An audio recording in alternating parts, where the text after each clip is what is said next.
to Unblocked Live. I'm Jeremy Lee Quinn, and our guest today is going to be CJ of CJTV, and he is a live streamer who has been doing this for the last year, and I've ran into him in a couple of different cities, and we're going to be able to talk and compare notes about what we've seen. He's most recently been in Minneapolis.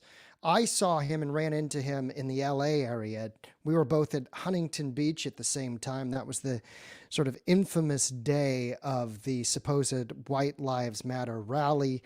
There were several live streamers and independent reporters that were in Huntington Beach that weekend, that day. It was a couple of Sundays ago. And CJ's video, you could see me running in and out of his video of his live stream. I will say this before he jumps on here, he is much better at live streaming than I am. And there's something about the way that he is able to engage people and personally have conversations no matter their political affiliation. And I also attribute that to the ability to get people to talk to you one-on-one is a real kind of skill in this field of live streaming, to get people to open up to you in the middle of a scene, especially when you're surrounded by the entire culture and apparatus of security culture and the scene. So we're going to bring him right in. Our guest today is CJ Halliburton. Welcome, CJ, to Unblocked. What's up, Jeremy? How you doing, man? All right. CJ Halliburton is my guest today of CGTV. Please, CJ, I just changed your initial, CJTV, and I change them all the time, man. It's all right. No worries. I posted his link to his YouTube channel in the feed, so please subscribe to CJ. And it's good to see you again and have a chance to talk to you about what we've seen the last couple of weeks since I saw you in person last in Huntington Beach area. Now, most recently, you were in Minneapolis? I was out there for the Chauvin verdict. And then subsequently, I was out there for the Daunte Wright memorial service. And that was so I've been around a little bit, I've been bouncing around. You and I ran into each other in Huntington, and then Huntington, I saw you before that in Washington, D.C. That's right. Back in, that would have been December. Right. So, and I followed your work. You were, of course, present in Kenosha, and you've been all over the Pacific Northwest. And we're going to get a chance to answer a lot of questions. If people have questions, feel free to ask them in the chat. This is an opportunity for us also to compare notes on what how we sort of are getting along out there. I'll say this. I talked to BG on the scene yesterday, and we did had a little discussion, and we both had similar experiences. I don't know if you knew this, but in Huntington Beach, somebody posted a picture of me when I had my mask off, and while I was in the middle of the crowd, and mislabeled me, said that I was a right-wing Capitol stormer because I had happened to have been at the Capitol and had been documenting that. And that tweet of that person took off, and it got more engagement than even the actual Nazi that was there. that of course your live stream picked up. Yeah, the guy with the swastika that was bopping around. And it's funny because even that was a little controversial, the way people saw that interaction. It's wild that happened. That happened to me in Minneapolis as well. Same thing. Really? Somebody posted a tweet, and there was a couple different streamers from the Northwest that were out there. There was two other guys that are Patriot streamers, right? Decent guys, like I don't have any problem. They have a different platform to operate from. They kind of, they pick a stance and they move from there. But there was one tweet about them that was put out like, hey, these guys are lurking in the street, on the lookout. It said like they're known to be violent towards protesters. And then I was working with Twin City Relief, actually, which is the group right there in George Floyd Square that does a lot of the barbecuing. They do a lot of the cooking. They had like I met them during I was out there at George Floyd Square in Minneapolis on 38th in Chicago, George Floyd's birthday when I went out to cover that. And they had a bouncy house and all sorts of stuff that was set up. And they've kind of just made their way to all these different protests and events, and they've served food. One of the guys, just super character, one of the main dudes that was out there, D, he was like, man, I got this weird tweet, and he showed me, and it was like, be on the lookout for this right-wing streamer And he wrote into his group, he was like, why is everyone harshing on CJ? And everybody wrote back like, we have no idea. Like, we have no clue. Like, we don't know it. But it's that mislabeling thing that's crazy when people, they have this desire to like identify you. And I think it's almost more like it's like a clubhouse type vibe that people have that are doing that. They're like, oh, we're gonna find these people, we're gonna pick them out. And it's like a Where's Waldo situation almost, you know. But and it's completely inconsistent because completely. On the night that you showed up in Hollywood, I watched your stream a little. I had gone home and I had a rough night of just being constantly ideology checked and people coming up to me because this was in Hollywood. I guess it was 2 weekends ago or so. Mm-hmm. And the memorial to Dante Wright and Adam Toledo had been vandalized the night before, or two nights before. And I had been there on that prior night as well. And so there was a lot of suspicion. People were on edge. And so I got constantly pulled out. And the term for it is security culture. An old school sort of anarchist sort of dropped that one on me, that security culture is big as part of protest movement. And with it comes us being, in my opinion, unfairly targeted, mislabeled, and at times, yeah, they definitely, yeah. And constantly having things shoved into our lens so that we can't do, because what we would like to do, which is be there as independent documenters and independent, non-ideological observers. But there's so few of us, and it almost fits outside of the context of what people believe is that you're either on one side or the other. So if you're going in as an independent who is not pushing an ideology, but is fairly talking to everybody, you're something of an anomaly, and they want to label you. They want to box you in. And man, and I'll tell you what, to add to that, sorry to interrupt, but like, I'll tell you what's interesting too, is that you're either with us or against us is what follows up to that, you know, like if you're not on our side as we deem it, and that's on both, and I hate saying sides, but that's from all different parties, all different groups of people, you know, that are out there that we run into regularly in the protest world, and not even just protest, in the modern day world of news that's being made, as it's being made.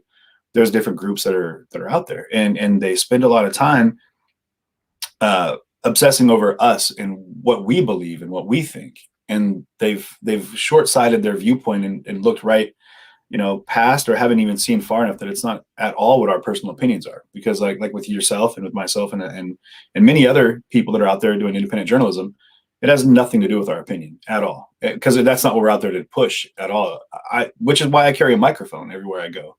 And it's because it's not about what I have to say. It's about what you have to say. It's not about what I think. It's what you think. And I'd rather hear your voice and elevate that, be it hard right, hard left, somewhere in the middle, or somewhere left out, and they don't even know. You know, I think that's what we're trying to do, is help people become more educated as to what's happening without us being the ones doing the educating. And I think that's what's important to understand too, is that only you and I think we talk about it. Like I pray to God that there's smarter and much more informed people than me out there, because I'm not the guy. Like, I'm not going to teach anybody anything, but if anything, I could show them the people that are out there that might, you know. But yeah, all too often they put a label on you.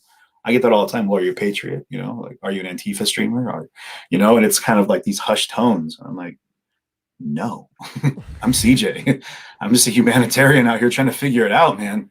And people are like, well, that doesn't work for me, which feeds into my whole concept now, which is like, well, I mean, how about I'm a patriotic anti-fascist? How's that feel? You know?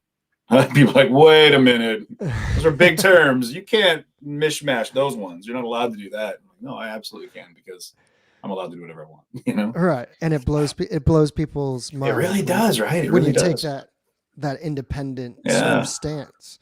You know, you know. And I was saying this right before you came on, that in some ways, in a lot of ways, because you've been doing a lot more than me as far as the live streaming is concerned. And I'll say that you have a skill of being able to get people to talk to you, even in tense situations. There's a clip that was up, and I remember I just looked at it this morning, and I think you were in Washington, D.C., and you're on the leftist side. It looks like there's two different sides that are up against each other. Yeah. And a woman is questioning you and telling you that essentially you're not welcome. Right. And you say, well, no, that's not how it works. I'm Right. here, you know, I won't point the camera at you, but what do you have to say? Don't you want to say something about what your platform is and what you're here fighting for? And she kind of won't even talk to you. And She just said, I don't talk to fascists. And I was like, well, I'm not a fascist. There you go. You're green light. Go ahead. Now you can talk. right. Self-proclaimed, not fascist. There you go. Yeah, but so much of this is not taking people at their word. It's that I'm going to, if you're not 100% with us in the sense that we can completely rely on you to give the message we want out there, then we're not going to trust you at all. But it's interesting. That was an interesting exchange because you diffused it, and at the same time you got her to keep talking to you. Right, and then one of her friends was there too. That was so people have context on this one. That was during that first million mega march that they did. November the 14th. Right. I think it was. In DC. And people, it's funny, they assume like, oh, you went to a Trump rally. And I was like, I went to cover a Trump rally because these are big moments. Because I was also at that tribute to Martin Luther King's I Had a Dream speech in DC on the steps of the Lincoln Memorial, you know, and I was there because it was an amazing event and it was an incredible piece of history being made. Hearing his granddaughter speak and just these powerful notions of people that are pushing towards change. But so we're in DC and I'm covering that event. And I ended up on the one side of the barricade that was probably, I'd give it 100 people in block, you know, and, some shields. And so maybe a little over 100. And on the other side, right in front of me, there was a line of police, you know, that was wrapped around this little triangle kind of square in front of the courthouse. And then on the other side of the barricade that was right there was probably 10,000 people, like 10,000 hardcore, like Republicans that were there to like rep for Trump, a lot of American flags. And there was just that standoff line between the two people. And I was in that little area for a good hour probably. And it was having a tough time streaming because of the signals and all. But at one point I went to leave and they were like, no, you can't leave, man. You have to stay in here. We're not letting anybody out of this square area.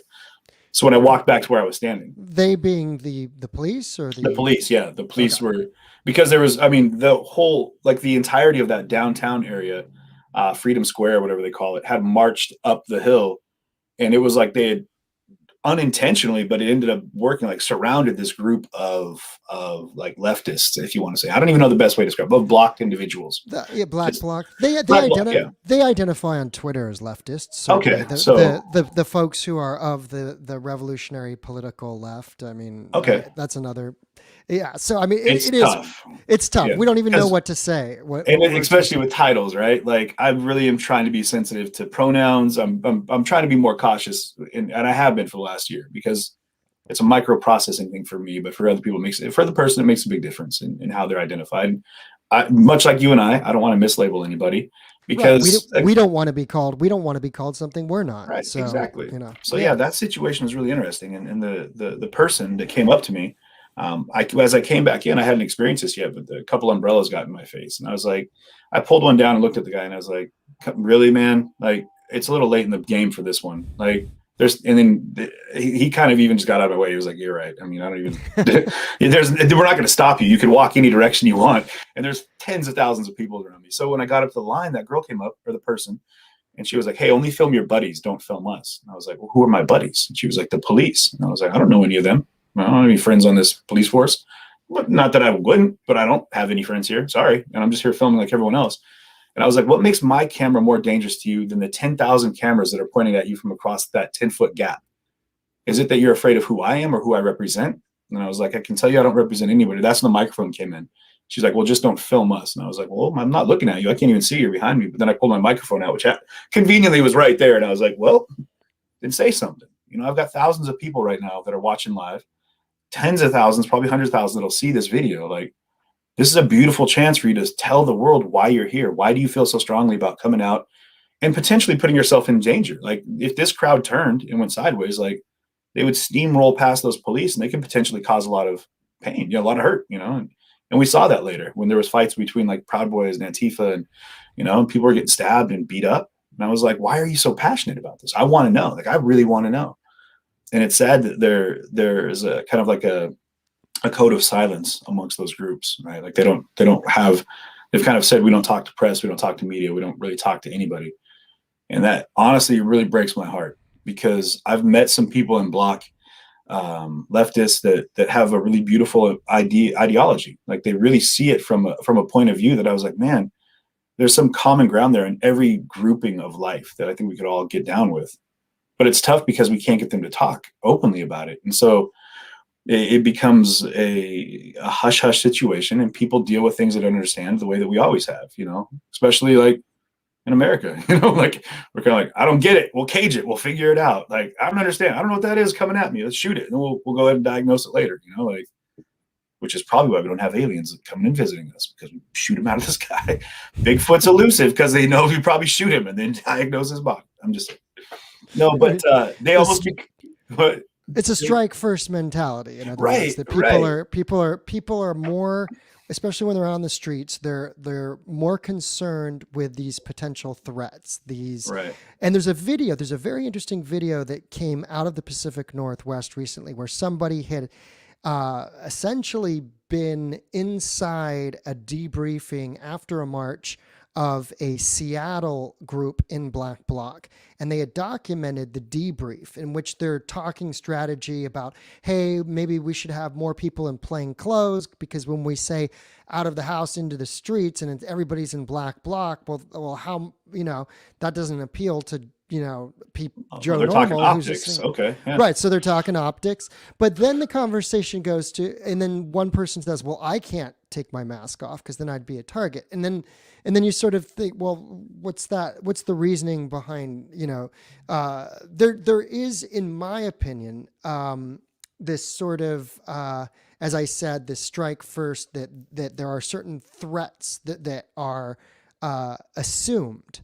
There are assumed threats, whether it's the white supremacist group behind every corner, whether it's the police, whether it's journalists, that everybody is out to, let's say there was a right-wing journalist. Well, the best way to change that right-wing journalist's coverage is not to jump him, which I saw in Hollywood. They jumped a guy who was, they identified as right wing, not the night that you were there, but the 2 nights before, on the same night that the memorial was. Well, earlier in that night, someone got accosted as well.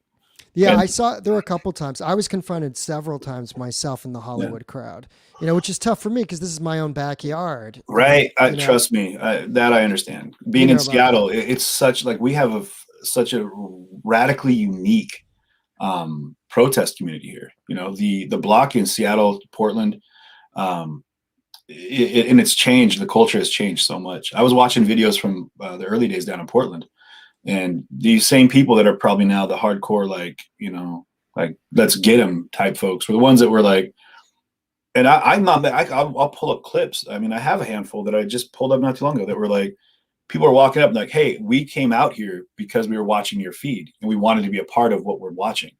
Not because I was saying, hey, rally your troops, get in block and get out here in these streets. It was because they saw what was happening through the lens of a camera that wasn't filtered for any one particular use, but they saw something that made them feel compelled to be a part of it, and these are medics. These are people that are just typical protest folk. I've been approached by people on the right as well. Like I've been approached by like Proud Boys that were like, we saw the same video and we want to be a part of it, but they personalized it their own way. And what people are having a tough time with is like, I don't create those individuals. I don't make them who they are by showing people what's happening. I don't create somebody's desire to vote for Trump, raise an American flag in the back of their truck and drive up and down the street and do like car rallies. I don't create that person. I don't create the other side. I don't create someone who wants to block up and grab an Antifa flag and run that down the street. And that I think is the beauty of being able to make your own choices with what you see. And it's hard because the undoctored, unnarrated journalism, or this anthropological look at the world as it happens that we try to provide people it's misunderstood, but it's vital. And I think that's what's important, is that it's a crucial part of what's happening right now, is to be able to look at it and not have somebody spoon feed you, and not even spoon feed, but jam it down your throat. Like what's happening. Like I can see it for myself. Don't insult my intelligence. Which is what this is all about, right? It's about an unfiltered view of the world as it's happening. So it's, Yeah. I was just to take it back to the Hollywood night. I was just thinking okay, about yes, sir. because I was watching your no. There's like no structure to this or anything. Oh, But I'm yeah, just good. saying like to connect with what you're Mhm. just saying. You were in there in a way that was so comfortable, and I don't know if you said you had seen somebody be ejected at the same or was that before you had arrived that No, someone was ejected? that's what I walked up for. Like there's a bunch of police in the parking lot next to the memorial, and then like 8 more squad cars were pulling in, and I was like, oh, I wonder if they're getting ready to try to push everyone out of this, memorial, which is, so everyone knows, it was kind of down in it was in Hollywood, Sunset and Vine, Sunset and Vine. right in Yeah, so front it of was, the Chase Bank. Yeah. right. So it was in a very like central location. I mean, there's traffic everywhere. It wasn't like they were occupying a space that would be deemed private property or anything. It was public sidewalks type of thing, a public fountain. And then there was a guy there. Right when I went live, I had it muted, unfortunately, which sucks because the conversation that was happening between the gentleman that was who I actually met up with down there. I told him we were going to meet up with down there, and he's a filmmaker, a really well-known filmmaker, and they actually just won an award for "We Can't Breathe," which is this is a beautiful short film that it's about 8-minute film out in Cincinnati, Cleveland. They just made all these documentaries that are powerful, really amazing things. And so he was down there, and he's the one that confronted that guy and was like, listen, and he talked to him in a way that I was really impressed with. He was like, listen, man, you've agitated situations here. It's a memorial. Like, think about what you're doing. Like you're acting out of pocket right now is what he was basically getting at. He was like, you're jamming your camera in people's faces that don't want it. Like you're doing things kind of overtly that are making people very uncomfortable, and you're not reading the room. And he went into greater detail, but I was really kind of excited to hear that dialogue. And the guy in his film, there was like 1 or 2 other guys with him who were filming. They kind of were like, okay, we get it. And they stopped trying to push their way into that group. And I felt that vibe when I got there, when I was watching this happen. So I was like, all right, well, the thing about it's very cliquey. So like down in LA, they have their own block, and they know who's who and who's not. You can even tell people when you're in your black on black on black. Kind of like structurally who someone is and who they're with and how tall they are. You can pick people out of a crowd based off of, I would know people, that I'm familiar with. But when they see an unfamiliar face, immediately there's that apprehension. And I get a lot of it, because I was talking to people through Minneapolis that were dealing with terrible things that were targeted, that were like either protest leaders, even just speakers, people that would publicly speak about their views, and like their houses were getting broken into, they were getting super doxxed, and they were having like their animals were being hurt, like things that were just terrible things that were happening to these people that, and I was like, man, so that fear factor comes into play. And I understand that if you want to be out there advocating for something, block is maybe for a lot of people is the safest way to do it. They're in jeopardy of losing a job maybe, or something along those lines. But the fear of the reprisal shouldn't stop you from your desire to be able to be an advocate for what you believe. And I think that for a lot of the current issues that are taking place, be it, labor rights or whatever it might be, or, wrongful deaths at the hands of a police officer, a lot of the world wouldn't even know a lot of the things that are happening if it weren't for people getting out there and kind of raising some ruckus, And I don't mean that the destruction and violence. I mean just being willing to go out there and be in the streets. And I met some people, a young man down in Sacramento who really opened my eyes and reminded me about the roots of what really compelled me. And he's an incredibly intelligent, he's 21-year-old young man, definitely a leftist, very well educated, and was incredibly open to talking about his beliefs, views, ideology, fundamentals, and things that he really kind of carried as his ethos. And it reminded me, like, yeah, that's a vital part of it all too. Some places are different though. Minneapolis is different. When I just got back from there, you don't see as much block, but there was still 1,000 people marching. You know what I mean? There definitely is that presence, but I think that different, as we move around the country, the geography definitely changes the way that people interact with their protest culture. Be the best way to describe it. Yeah, and it's a whole bunch of different local scenes that Hmm. each has their own history, has their own makeup of different cultural components. Hmm. And what's interesting though is this, the security culture is pretty Yeah, consistent. That has made its way, especially now having a year now to develop. The hmm, security culture is pretty intense, and it'll be interesting to see how things progress. Now, by the end of Minneapolis, something interesting I noticed is that a lot of people were in George Floyd Square, and you were able to stream in George Floyd Square. And that's yeah, not something that the weeks before was as easy to do. So again, everything is a matter of circumstance and of different, um, what's going on right now. I guess you could say. absolutely. But you were able to in Minneapolis when you were there. You were there the day that the Chauvin verdict was announced, or Right. right? Yeah, it's funny. I was just trying to pull this up because there is um, Andrew Mercado is Mercado Media. You know, he's based right there out of Minneapolis, and he's been out there from the beginning. And he and I have, you know, we have a history that goes back. You know, we've been kind of we've tag team on things before, and we've kind of gone our own way and whatever. But one of the things that I thought was really interesting, when I'm trying to find it right now, so don't think I'm not 100% here. But Yep. he put out a post recently. I was watching an IG live that he was doing, and if you guys didn't see this, I'd recommend it. And you can get over to Mercado Media and check it out. But one of the things he talked about was, and he put out a post, and you know what? Here, you know, and I'm going to find it because it speaks directly to the security culture that we're talking about, and directly to the situations that are happening right now. Um, And was with it in Minneapolis or Yeah, he's talking about George Floyd Square, and okay? I was hoping to just read it directly. He basically they went down there for there was Brianna or B Money was one. She was a person. She was involved in the protest community. Was a big advocate for everything that was happening since the uprising in Minneapolis, and she passed away. And they were there paying their condolences and respect and doing a memorial. Well, apparently they were accosted by security and were kind of chased out of the I can't see it. I'm not seeing it now, but basically what they said was they were chased out of the George Floyd Square, and security was at a point where they were like making threats and just becoming like just super like they pushed people out that were day oneers, people that were like held that space as a sanctuary during the uprising in the wake of all the riots that were taking place in Minneapolis.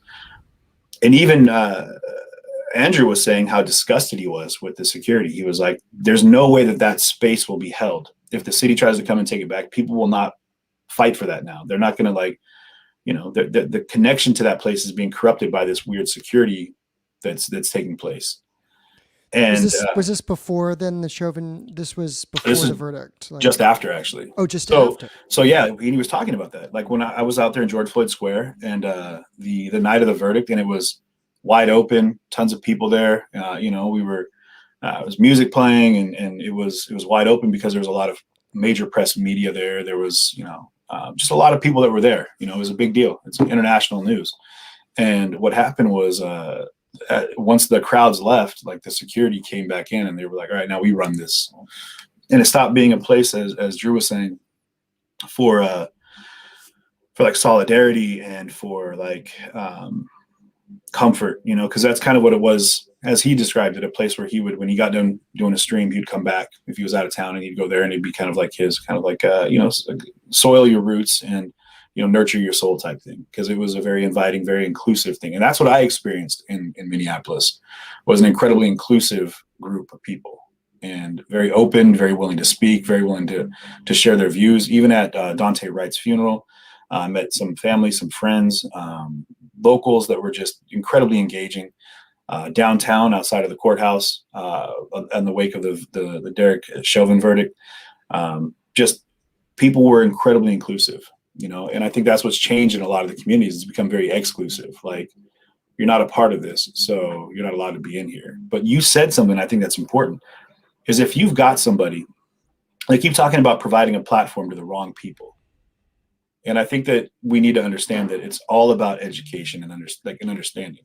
And maybe you understand them enough to know that they're batshit crazy. You know, maybe like your view is not going to change on somebody, but not allowing them to speak or share their view is only going to keep you in an ignorant space. And that I don't think is acceptable, because you should fully understand what it is that if you hate something, like, I would hope that you fully understand it. And you're not just saying that because other people have said it, and what they say makes sense more so than your understanding of what it is that you're projecting this emotion towards. And so people are like, oh, you gave Proud Boys a platform. Like, I didn't provide them a platform. I went out there to better understand. I wanted to know what they were all about. Like, I keep hearing, I didn't know anything about them, because you can't really, you hear, like, you see like a Wikipedia description, but I was like, I'd rather hear it from the horse's mouth. You know, like, are you guys white supremacists? Yes or no? You know, I was asking very direct questions to not just guys in the group, but to like John Sullivan and to like Enrique Taro. Like, I was like, well, what's the deal? Like, you tell me. I want to hear it from you. You mean James? Wait, was it James? James Sullivan. James is the one that was at the right? Capitol.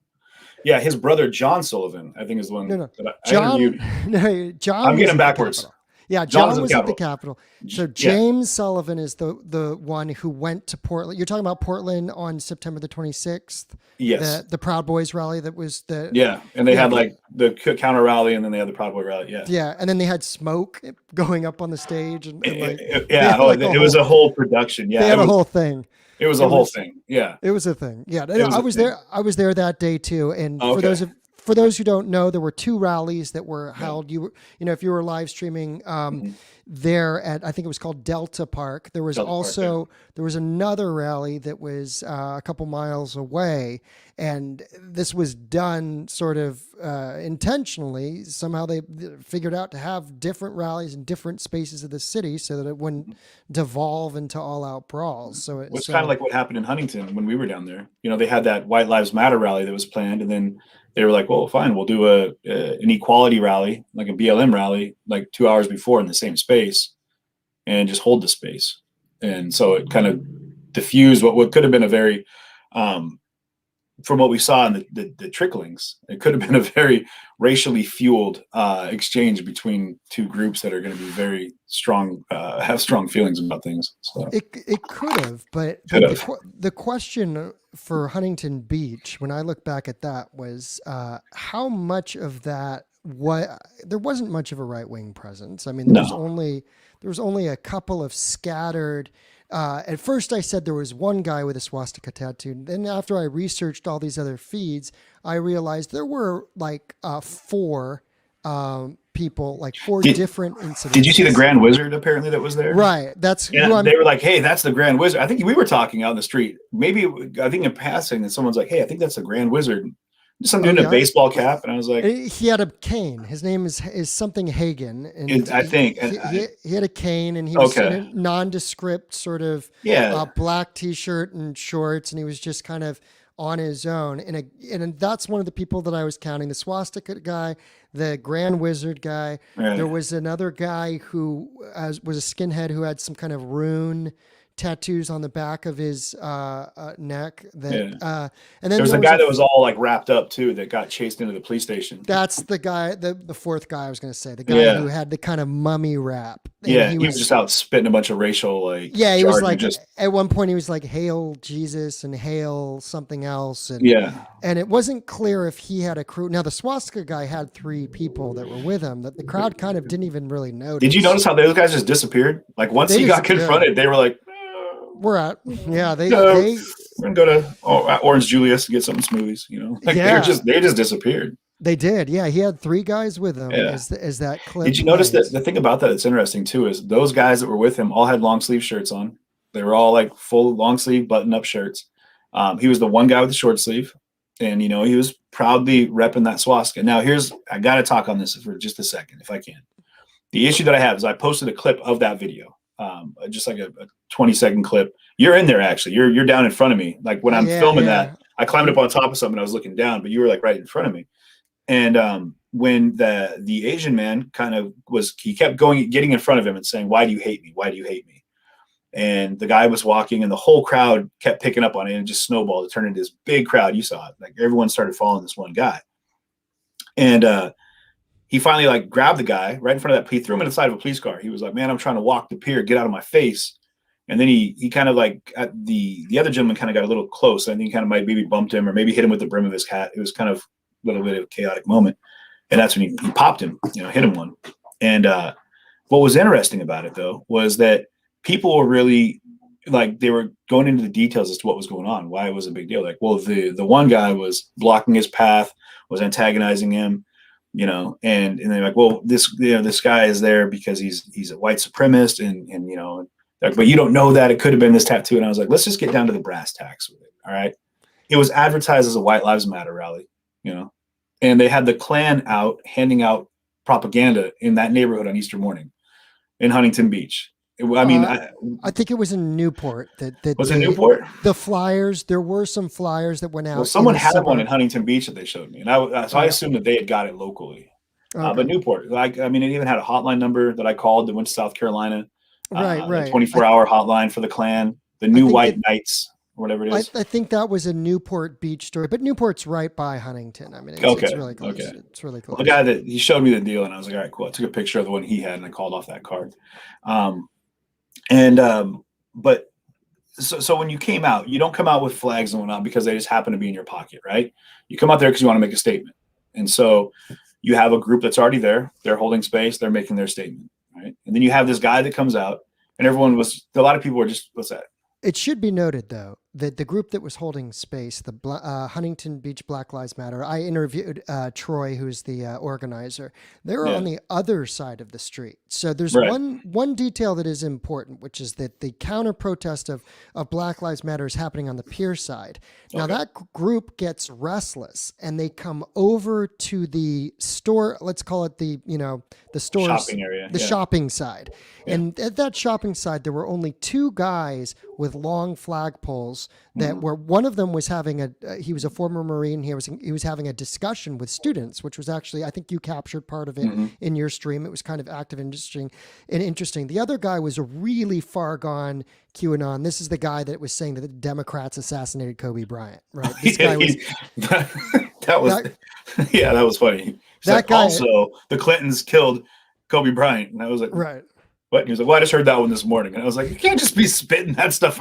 I just heard it this morning. I was like, wow, okay. That guy was just stream of consciousness, like random QAnon stuff.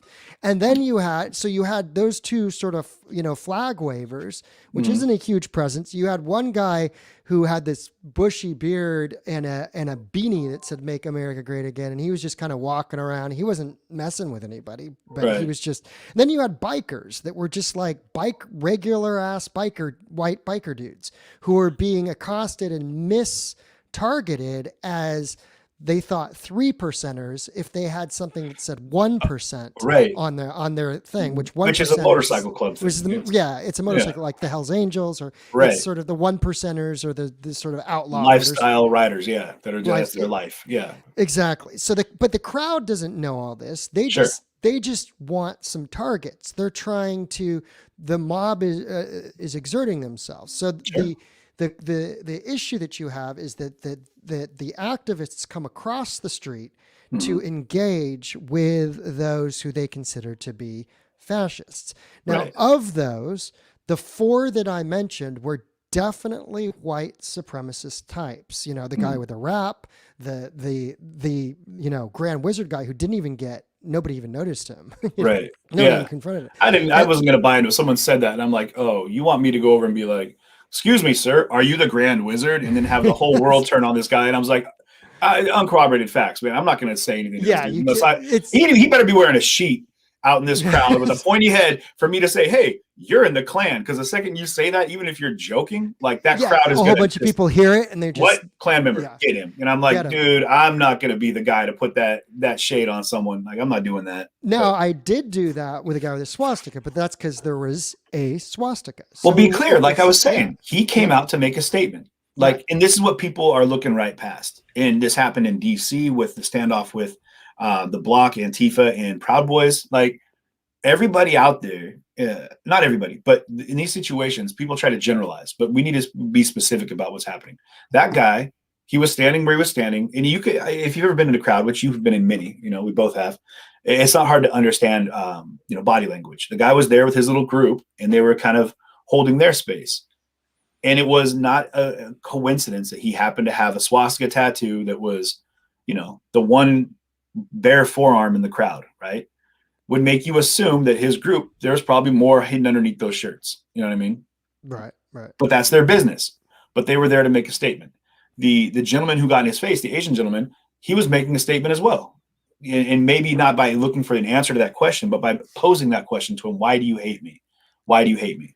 And his statement was being made too. So they both were out there making their statements. And then when things went sideways was when the one guy kept getting in his way and kind of maybe got a little too close, whatever. But then he hit him, then there was a physical confrontation. And that's when things went south, right? But up to that point, it's understood that everyone was out there to be there for a purpose. It wasn't just a coincidence that like some guy with a swastika tattoo was walking down the street, as he said, with 3 of his buddies, like in uniform, basically, like just happened to be walking by a BLM, rally. Like, oh, Right. what are you guys doing here? Like, oh, what's going on.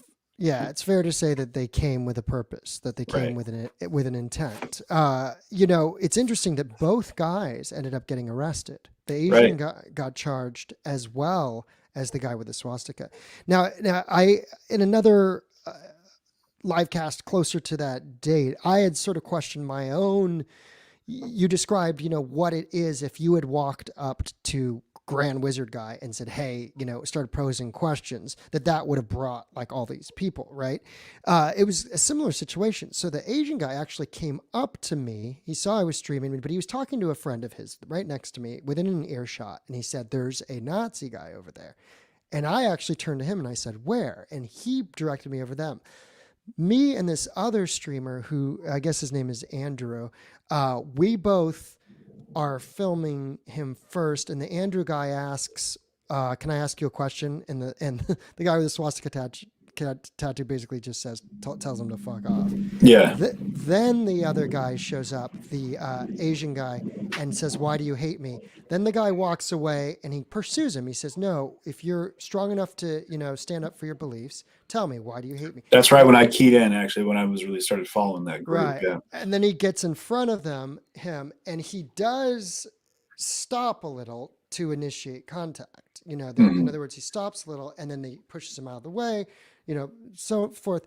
And then the guy who hits him with a swastika turns back and hits him, which is significant because he could have just kept walking if he wanted to. But instead he turns back and then hits him. Gives him a left, actually. So anyways, that's like an anatomy of one of these confrontations. And what I think the observation that you're making, which I would sort of agree with somewhat, is that this all sort of happens because people are wanting to challenge each other to some extent. And I am participating in probably the most muted way, in the sense that, and if you listen to your live stream, you hear me several times say, what's the story behind the Nazi tattoo? What's the story behind the Nazi tattoo? Right.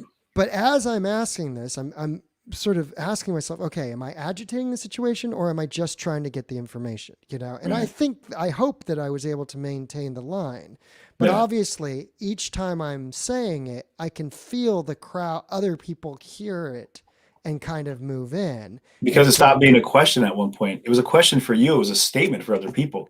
Much like when the gentleman was like, why do you hate me?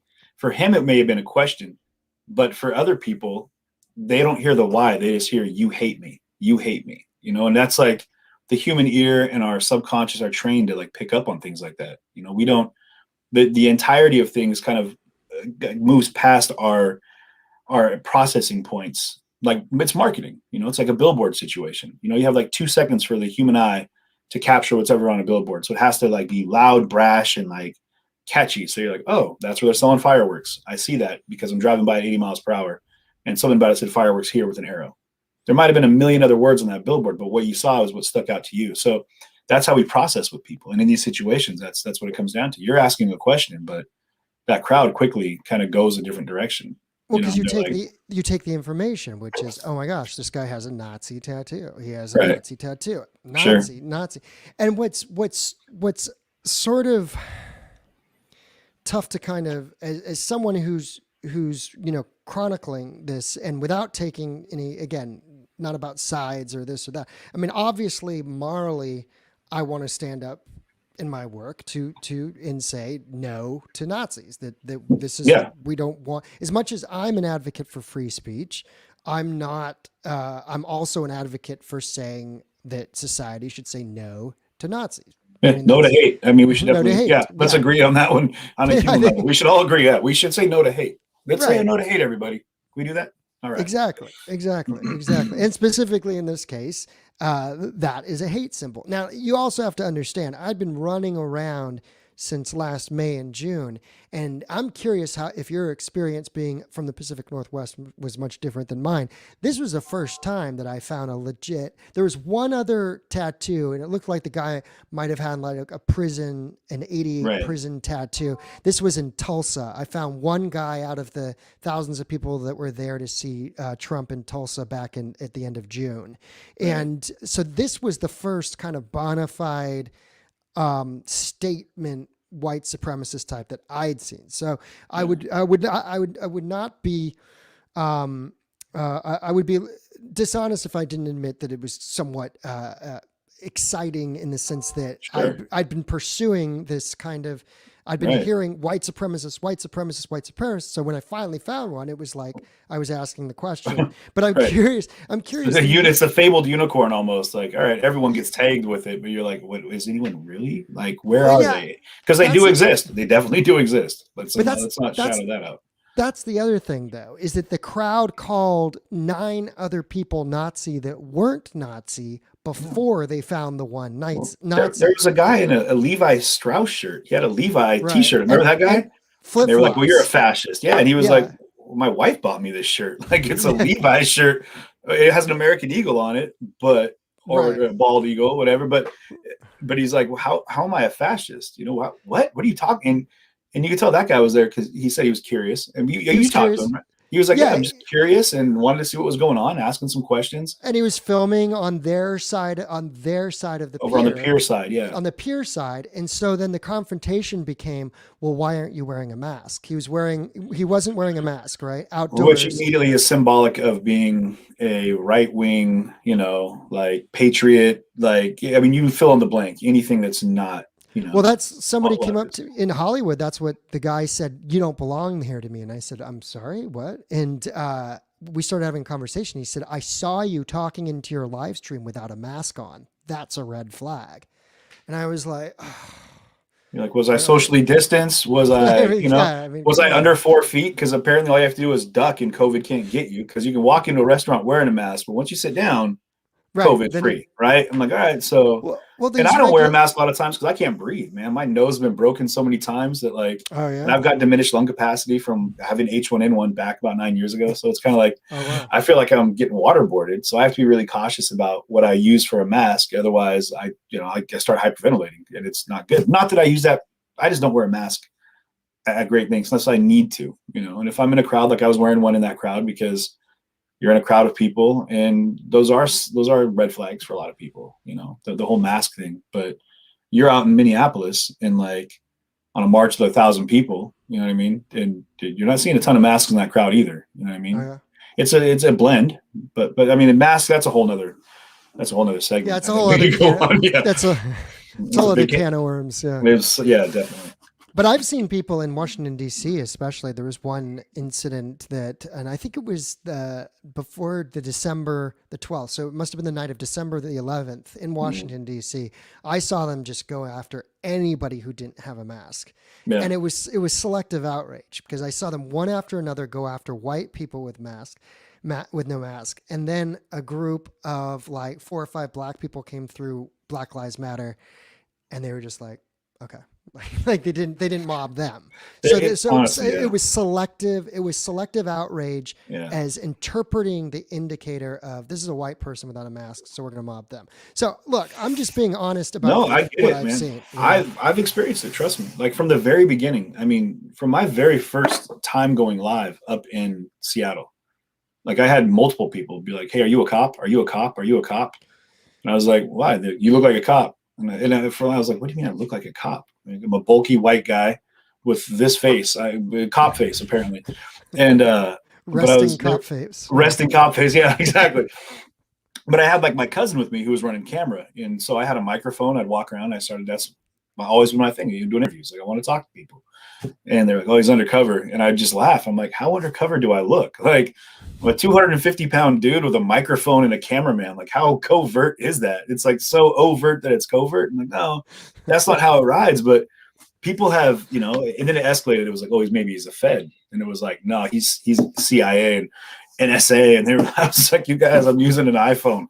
Like they would give me better equipment, I'm sure, if I was of any importance. But there was always that stigma that went around. And then it's funny, I was down at that Proud Boy rally that was down there in the when they had the Proud Boy rally and the BLM rally that were happening, in Portland. September 26th. Yeah. No, in Delta Park. Yeah, in Delta Park. Right.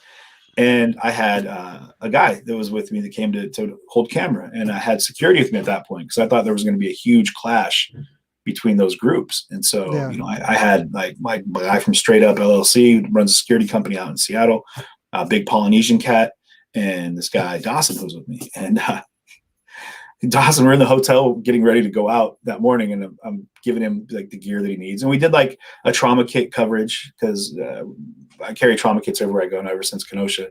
So we were kind of doing things. And so he had his little trauma kit bag with him. And I looked at him, and he's, like 6'1", 6'2", probably 260. And I was like, wow, you look just like a cop. And I was like, I get it now. I totally get it. Yeah, there's no way you don't look like a cop. I was like, take your hat off. Nope, you still look like a cop. Put your hat back on. Now pull up your mask. Still look like a cop. Pull your mask down. Hat backwards. I was like, nothing about you doesn't look just like a cop. And I was like, all right, everybody, I get it now. So it was one of those moments where I was like, yeah, you have a cop look. I've gotten it too, though. Yeah. Which, you do look like a cop. Are you a cop? Are like you a cop? Like a TV cop. Yeah, exactly. Yeah, I play one. I may not be one in real life, but I play one. Yeah, exactly. Well, so does Ice-T. So let's get past that. All right. Is he a real cop? No. Exactly. I want to be the the commissioner, the guy who's like, look, you're off the force. It's funny because I look like the commish. You know what I mean? I look like the commish. That's my jam. You know what I mean? The original commish. Yeah. Whatever. Man. No. But what's funny though? I'll say this. One of the things just to talk about the aesthetics of individuals, right? Like the optics, if you will. I had a conversation. It was really powerful conversation with a young lady. In the chop way back in the beginning. And I just wrapped my feet, and she came up to talk to me because she was like, she said some pretty derogatory things to me out of this crowd. And I think she watched the rest of the interviews that I did and took it in, soaked it in, and realized that I wasn't what she was assuming I was.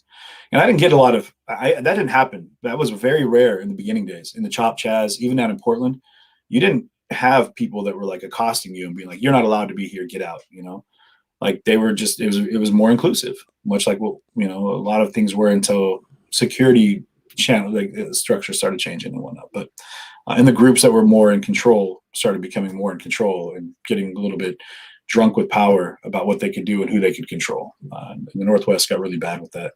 But she came up to me and she was like, hey, are you live? And I was like, no. She was like, I want to apologize for what I said to you earlier. It was just a knee-jerk reaction. And she got really emotional, and she opened up to me, and she was like, I was raped by a white man that, and I can't, you don't look like him, but there's just a representation that I see when I see older, like she said older, which I was like, come on, call me old. But for her, basically what she said is that the personification that I gave to her was a trigger. And so that's how she responded. And she did something that I thought was beautiful. She took a moment to get to know me as a person a little bit better. And we had an incredible conversation and in a very embraceful interaction where she was able to kind of, and I'm not going to grandiose it, but I don't think she like solved all of the issues that come along with that horrific experience.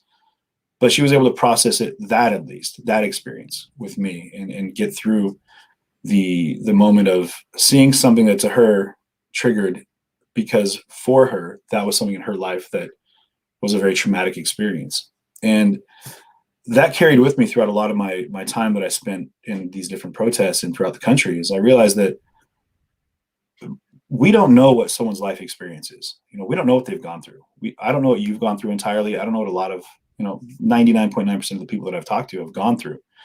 And so when we see these people, and I met people like, and I'm saying like the day Jacob Blake was shot, I was in Chicago. I made it to Kenosha that evening. I was there.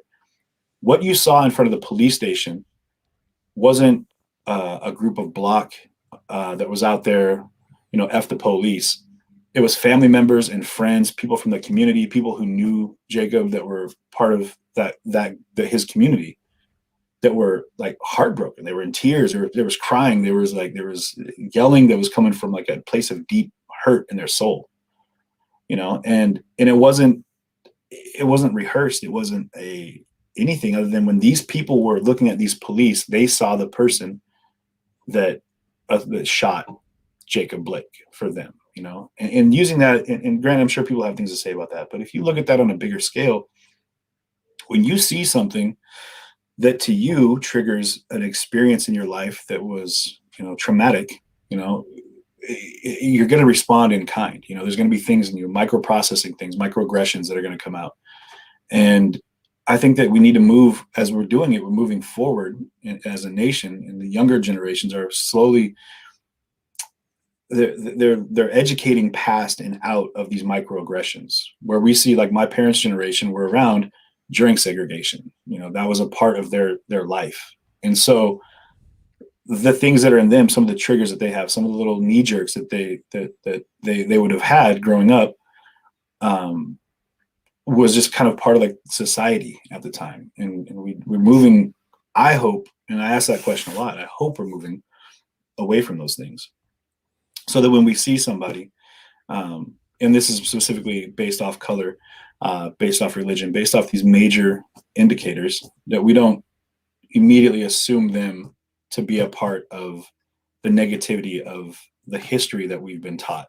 We can appreciate that there's an individual there that has their own belief structure in their own life, and, so what I'm getting at is that, like we talked about earlier, is these labels that come up all too often. We need to remember that people are human, and that's what we need to look at them as first. Now they're going to represent, if they want to go out there with a swastika tattoo and represent that, I mean, you kind of taken that opportunity off the table. You no longer get to be like, oh, this is just another guy on the boardwalk. Like now you're out here and that's what you're representing, and it's tough because the police do the same thing. When they put on a uniform, they represent the police force. And for people that have dealt with police brutality and situations like that, all police represent the optics in their subconscious processing that police are the uniform. It's the badge, it's the nightstick, it's the gun, it's the radio, it's the presence, the red and blue lights, whatever it is. Like for them, if they've dealt with a traumatic experience with the police, all police represent that trauma, And so when we're looking at it from a racial standpoint, and people that have been dealing with that, since the conception of our country, since we've been around, since the foundations of some of the things that we've had to move away from, with slavery and some of the terrible things that were part of, some of the building blocks of the nation, that we can appreciate that we're a young country, but we've made great strides in moving away from, the atrocities of some of the things of our past. Right. So anyway, I just realized that as I was moving forward, that I don't really give people too much grief if their knee-jerk reaction is to look at me a certain way and treat me a certain way.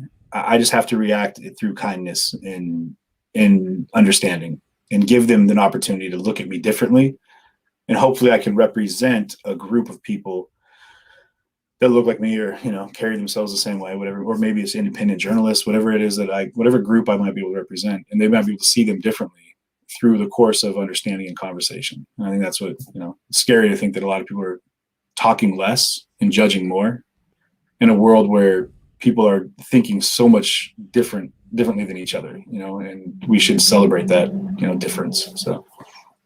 Well, sorry about the rant there, but no, it's not a rant when it's when you're making actual sort of connections and understanding, and promoting that kind of understanding between people, and that's what I like about your work, is you do this much better than I do, which is you engage with people and you diffuse situations.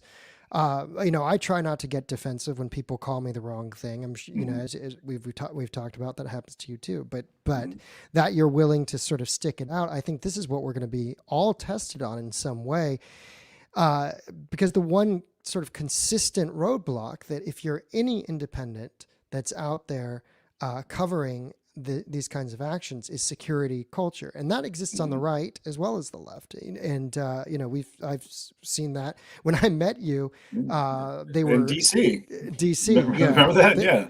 They were playing a little joke where they, you know, just a bunch of the Proud Boys just move on the lone It independent. didn't feel like a joke at the time. I'll tell you right now. And real fast, and tell you guys what he's talking about. When I was in DC, you got the dates. You're great with that, man. You got these dates. Yeah. Yeah, this would have been December the 12th. December the 12th. And so that was right before. Actually, there was just a situation where that was right after the stabbing, right? Like where the guy kind of came into the crowd. He got accosted. Someone pulled his mask off, and then it turned into a big brawl, beating. They were beating up on this guy. It ended up being a black man. And one of the guys, one of the Proud Boys got stabbed a couple times in the stomach. Again, play that scenario out however you want. If you saw the video, watch it from a couple different angles, play that out. The dude was getting stomped on by a lot of people, you know, so, you know, you had a knife, whatever happened. Luckily no one died or was critically injured in that scenario. But right after that is, I think, when Enrique Taro and his kind of henchmen, you know, his right-hand men, they came up and circled me, you know, and I'm holding my stream, you know, and I'm doing my thing. And he's like, "Who are you?" And I was like, "CJ." "What do you want?" And like one of those guys grabbed my phone and was looking at it and looking at my watermark and whatnot. "But who the fuck are you?" And I was like, "CJTV, man. Like, I've interviewed you before." And I'll tell you right now, what happens a lot of times, like what happened in Huntington, when people are like, they're stirred up and they're looking for an outlet.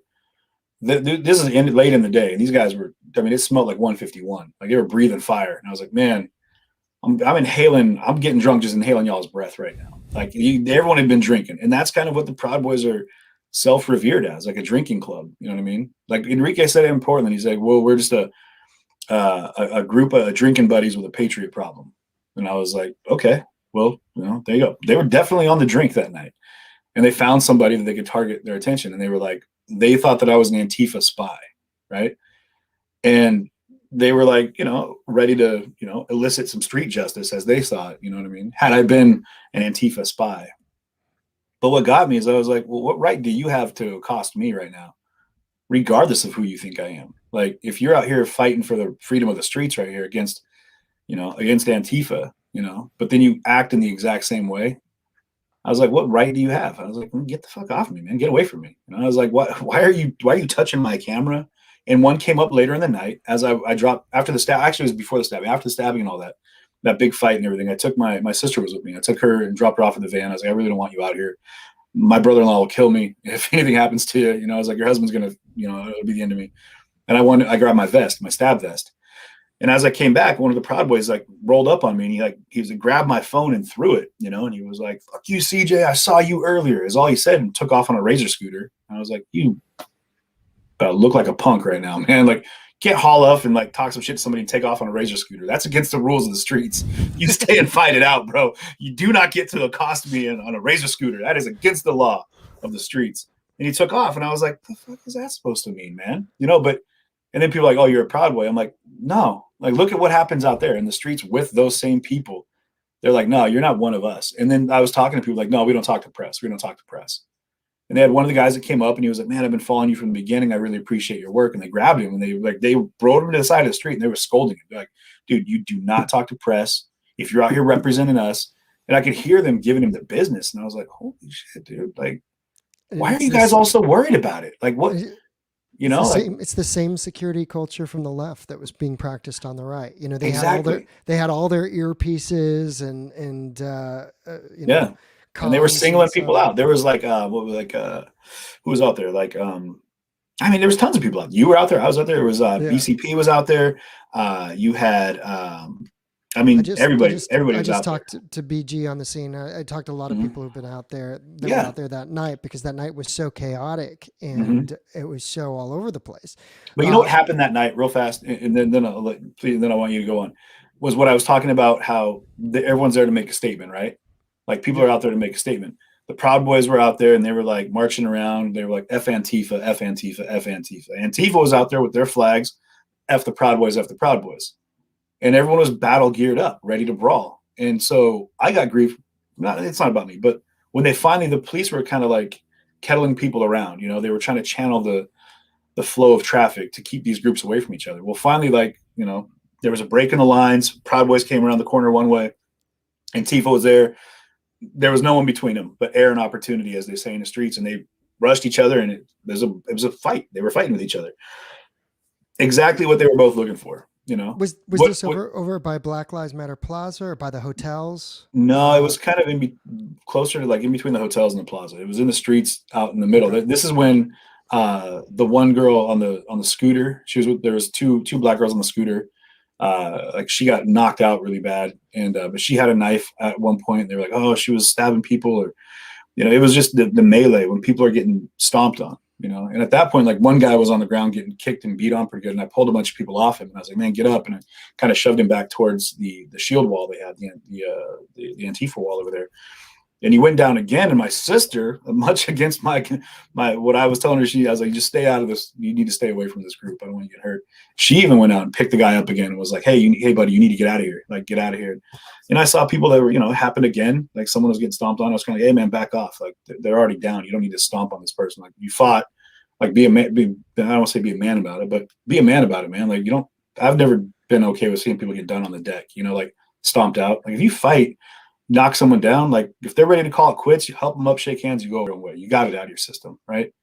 But if you're looking to just thoroughly beat somebody, like you could potentially murder someone through the wrong punch or kick.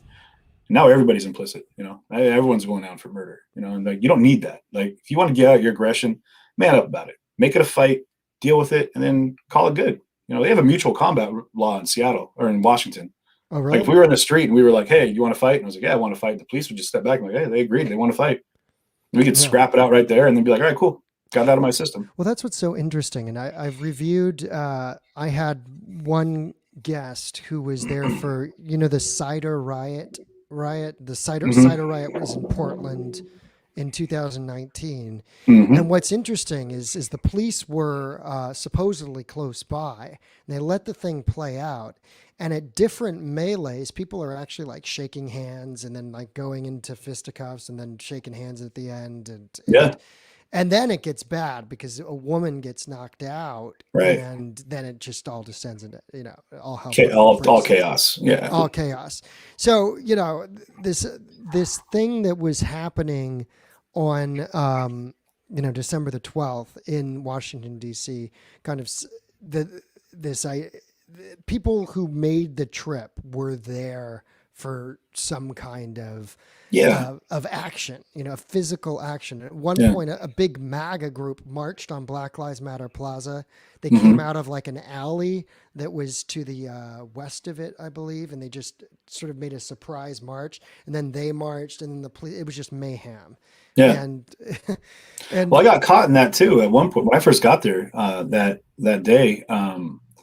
Earlier in the day, during the daylight hours, we walked up to like one corner of BLM Plaza, like one of the side roads, one of the roads that came out. You got it lined up, man. I'm impressed. Your geographical of cuteness here is impressive, and your dates. But the police had a big line there. There's a handful of other block members and Antifa, whatever. They were trying to get into the BLM Plaza, and the police weren't letting them in. They're like, no, we're not letting you in. Like, it's not happening.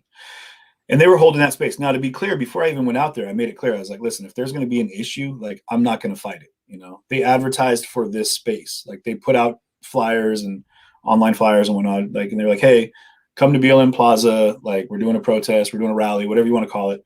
And I was like, that's their rally. Like, I'm not going to be with someone that's like, no, I have the right to be here too. I'm going to put a camera in your face because that's just not what I do. And so we got to the police line, and I guess they got on the radio. They heard the Proud Boys were coming up the street.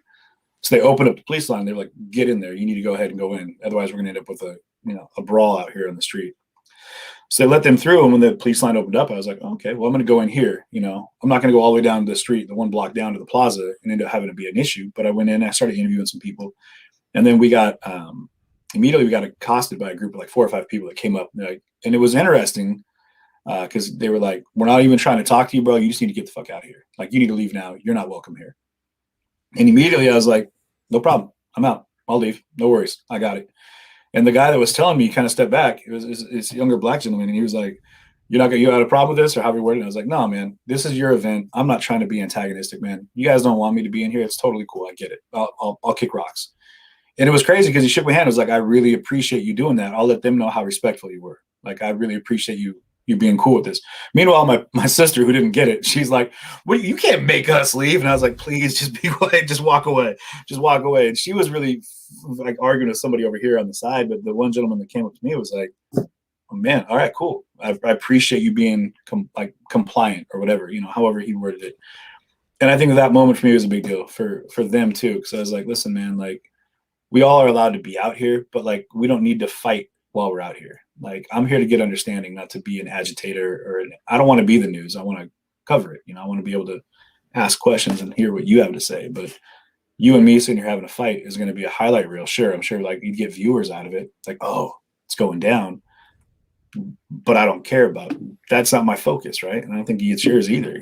It's just kind of like, which is why we try to like kind of blend into the background as best we can. Like why are you always wearing black? I'm like, because it's the least bright color you could wear, just blend in.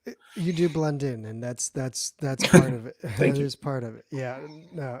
So one question that somebody had earlier, when you were talking about a story of somebody who was getting kicked out. Did you say that it was at the time we were talking about Hollywood, and you had said that some people were sticking their cameras in people's faces or something. But were you talking about a different city? Do you remember that? No, that was Hollywood. Yeah, that was Hollywood. Because somebody asked here, what are specific differences between your actions while streaming and the guy you were just referring to who was asked to leave? In other words, was there something that person was doing that you weren't? Yeah, I think so. So, my thing is I've never really been one to ask for permission from like group organizers, which is something I guess you could do. You could try to find the organizer before you go live and talk to them like, hey, do you mind?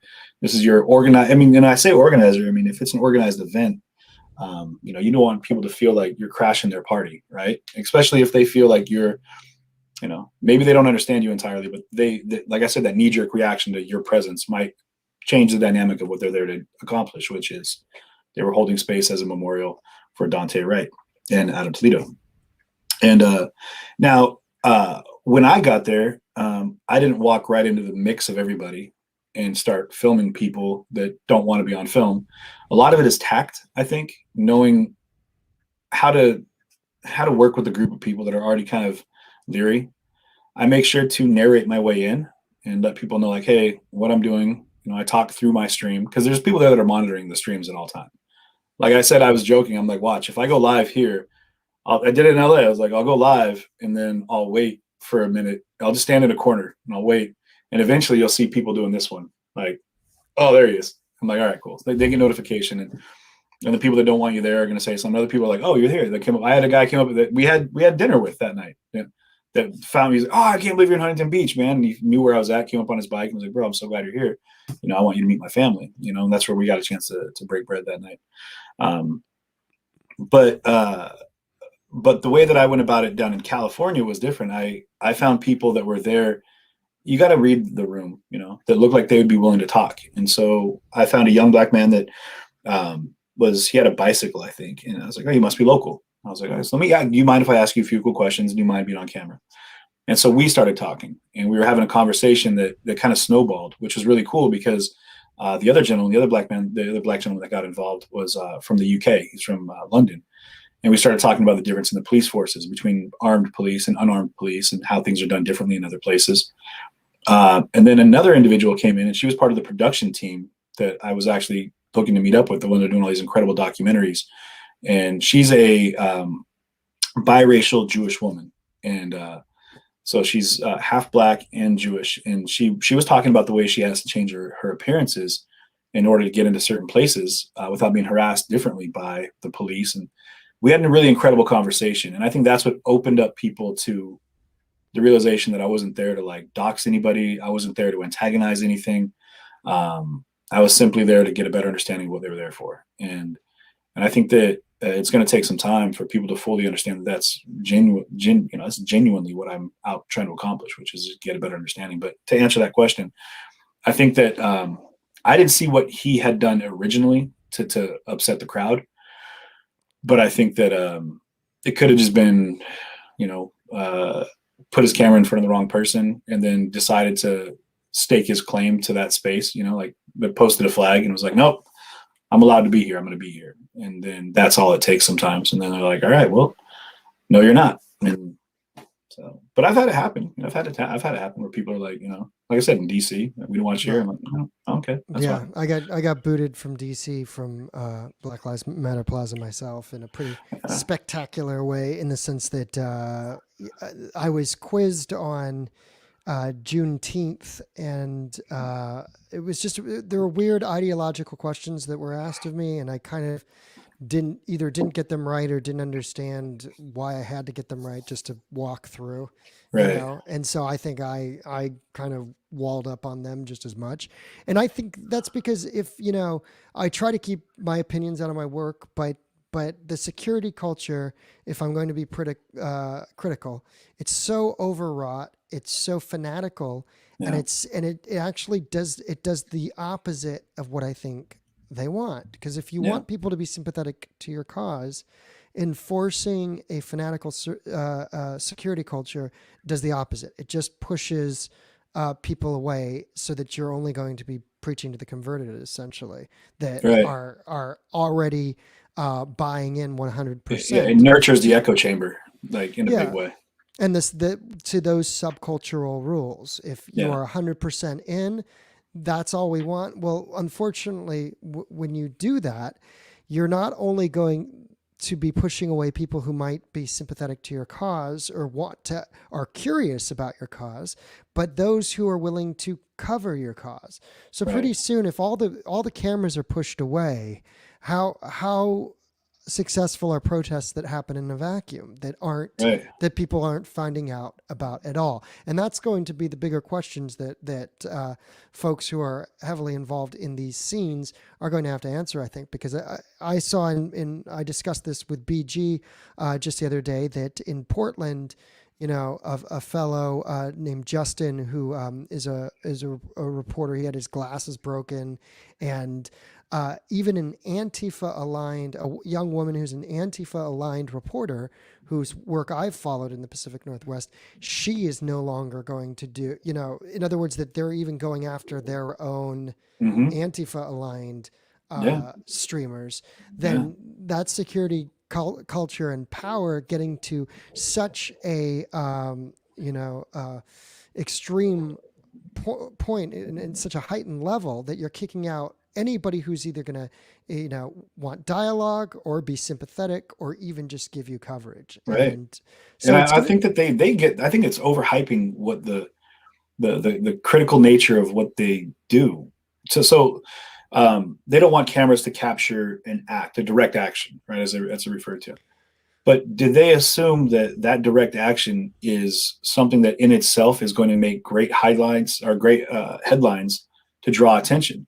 And that's the thing, is like, you're in block. No one knows who you are. We can't see who you are. If you're going to go out and commit an act of destruction to raise awareness for whatever cause it is you feel like you're fighting for, as counterproductive as I feel that is, because I feel like once you have the destruction, I think that's what people see. They don't see the cause. They don't see the surrounding, like, fundamental beliefs that go into that brought people out there. They just see someone smashing up the windows on a Starbucks or a TGI Fridays or, Buffalo Wild Wings. And they're like, oh, great. Like, you just made our city look a little bit crappier, but, and that's where when that group, they have issues with people like us when we speak up about those things. Right? I'm like, listen, like, I'm not trying to stop you from doing what you're doing at all.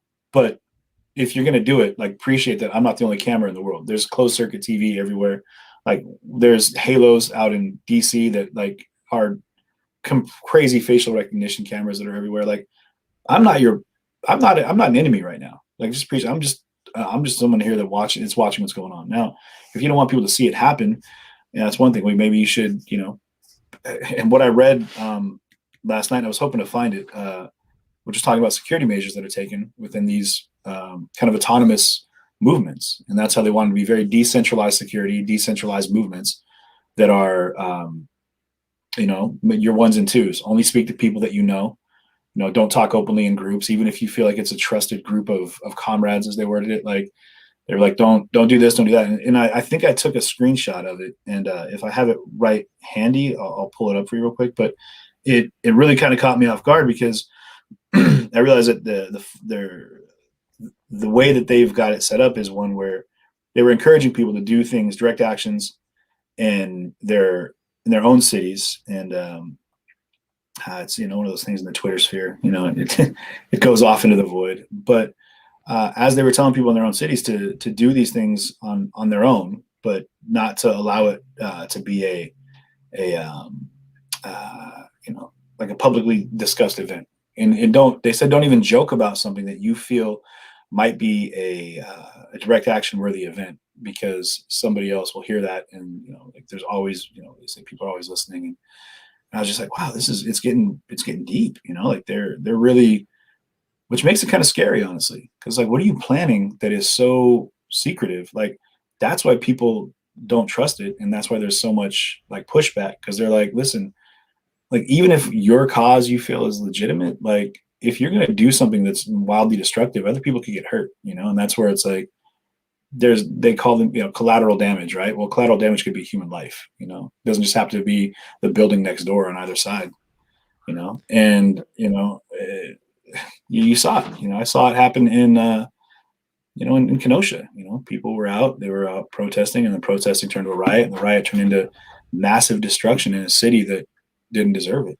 Like the city did nothing. These businesses that were being targeted, like the buildings that were burning, like the lives that were lost, it's scary, man. And so that security culture that they've got going right now, I think it adds more fear, and maybe that's what they're trying to accomplish. I don't know. Maybe that's part of it, And it doesn't necessarily happen without provoking an equal opposite reaction. Right. If people are against it, what you saw in Kenosha and the night that people were shot, that Kyle Rittenhouse was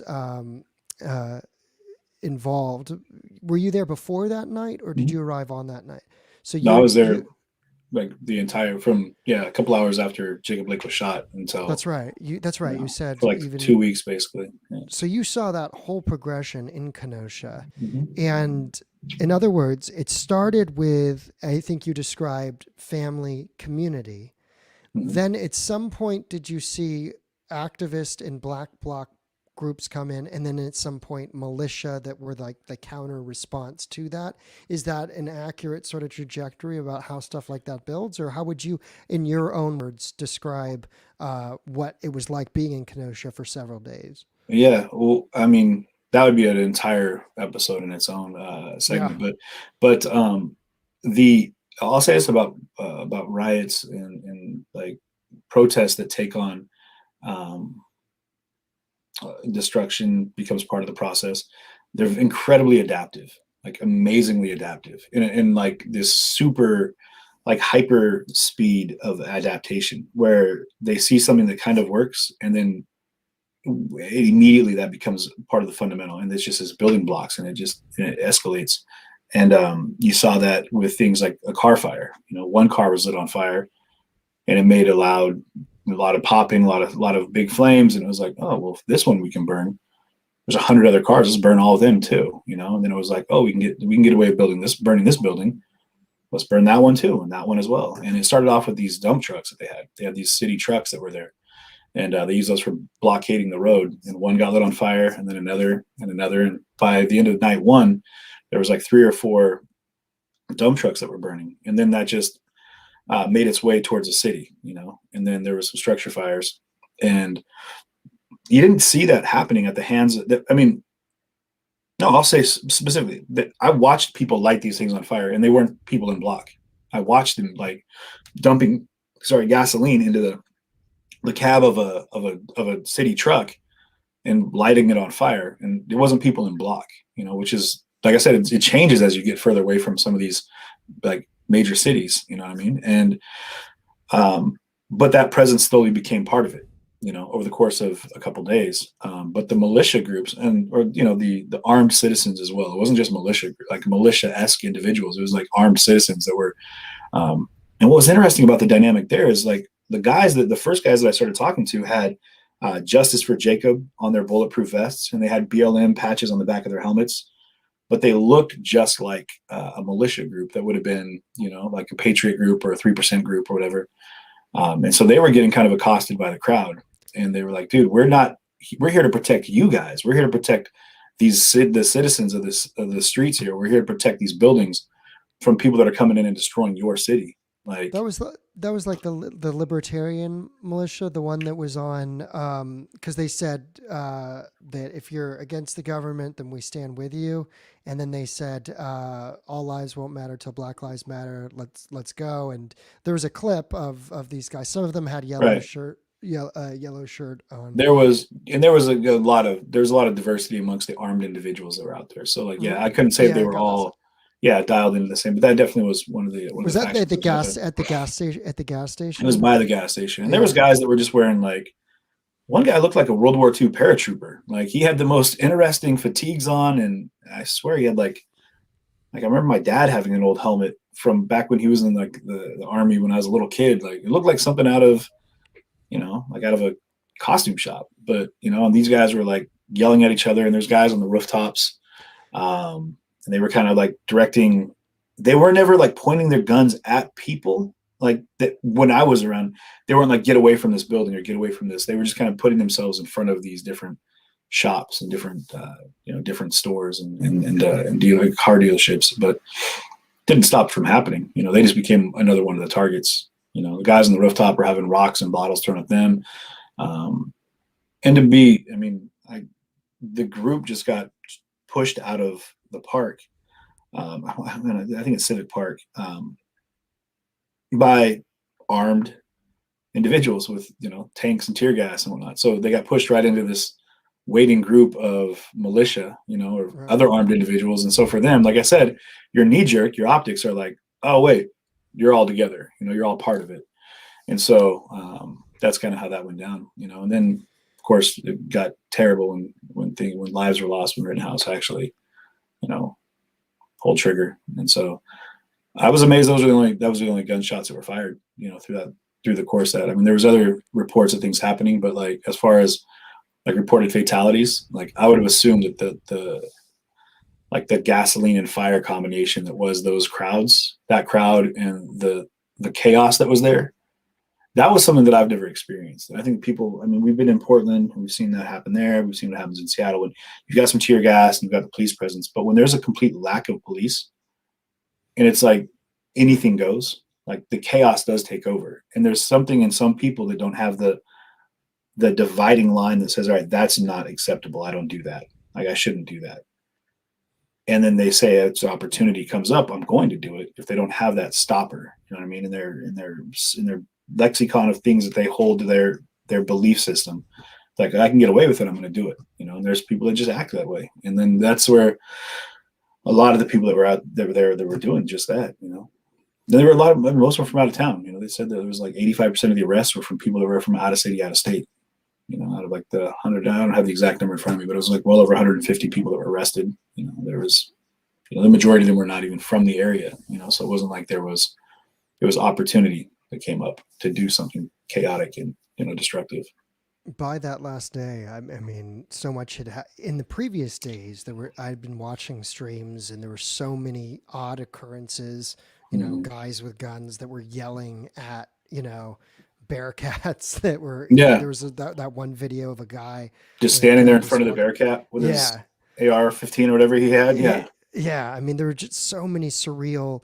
The night before, there was a group of militia that were all on the ground, and then they get up, and then it was just one cop who had them all on the ground, and then he ushers them, and then they all get away. And it was just, there were just so many surreal, bizarre happenings that I was seeing leading up to that. So that night I stayed up all night and I watched all these multiple feeds at the same time, and it was so and you could just see this thing unfold and how chaotic it was. And I saw the official Black Lives Matter protest ending around 9 o'clock or whatever it was in the evening, and them saying officially go home.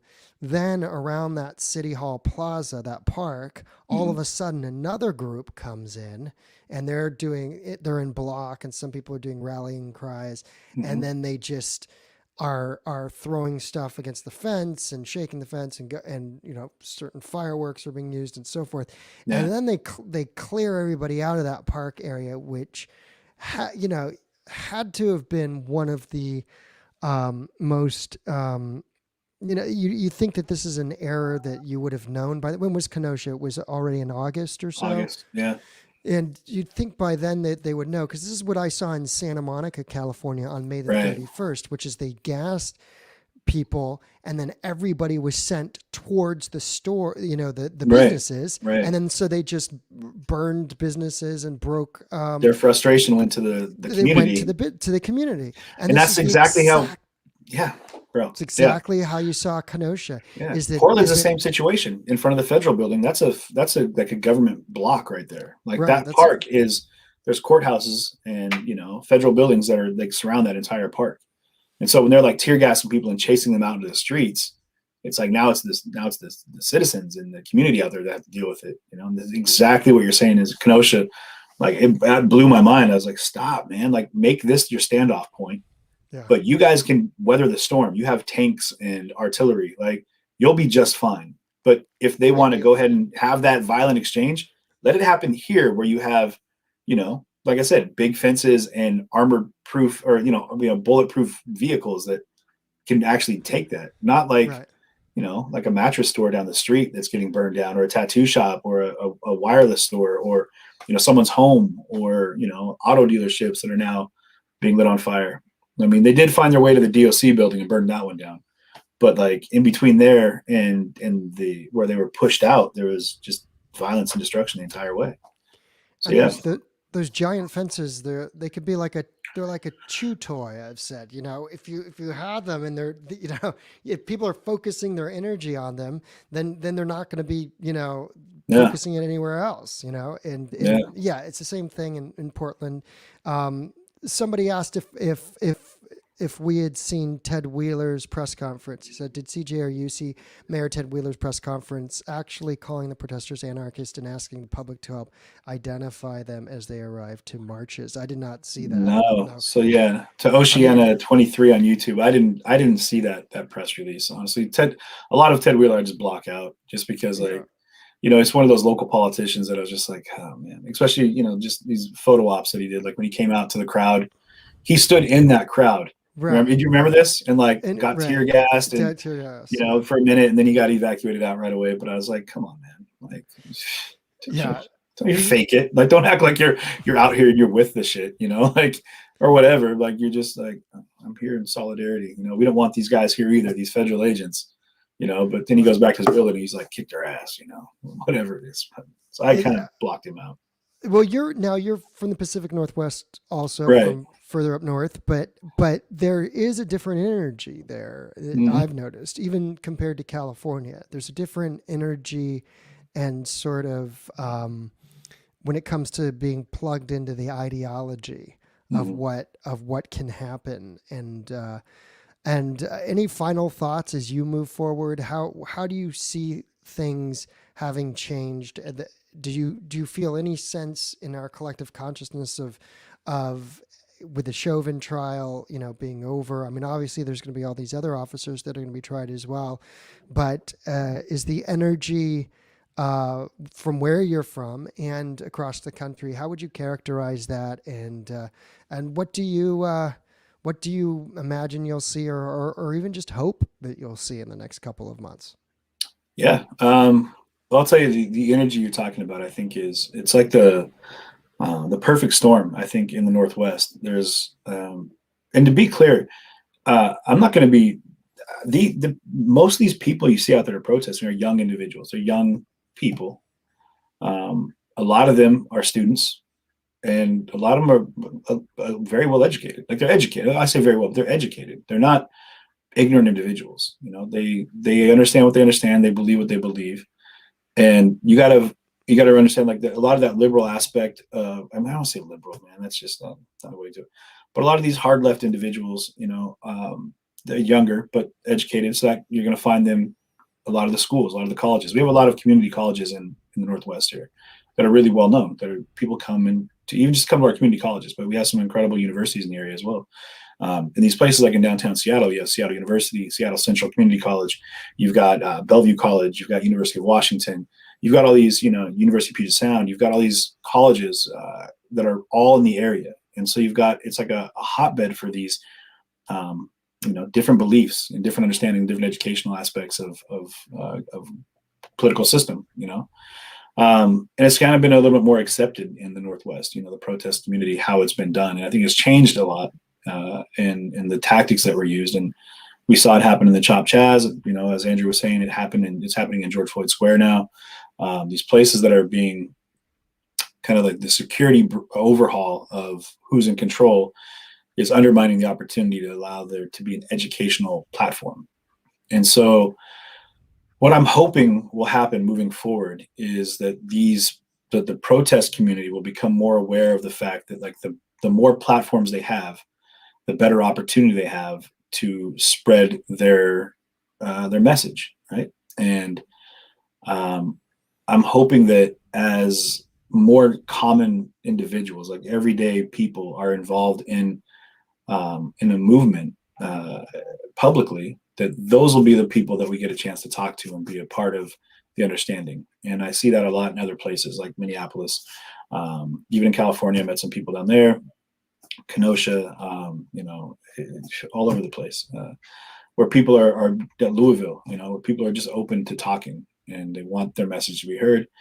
And I'm hoping that the protest community sees that, they appreciate that not everybody's your enemy. You kind of become what you create in a lot of situations like that. Like, if you make me your enemy, like, all right, that's what I'll be. And for you, it'll always be that way. But in the wake of the Chauvin trial, I saw what the pressure cooker was, like the pressure was released, at least in Minneapolis that day, where it could have gone. I mean, there were buildings boarded up for miles, outside of the city, and not just like front storefronts. 2-3 stories up, buildings were boarded up, like something I hadn't seen before.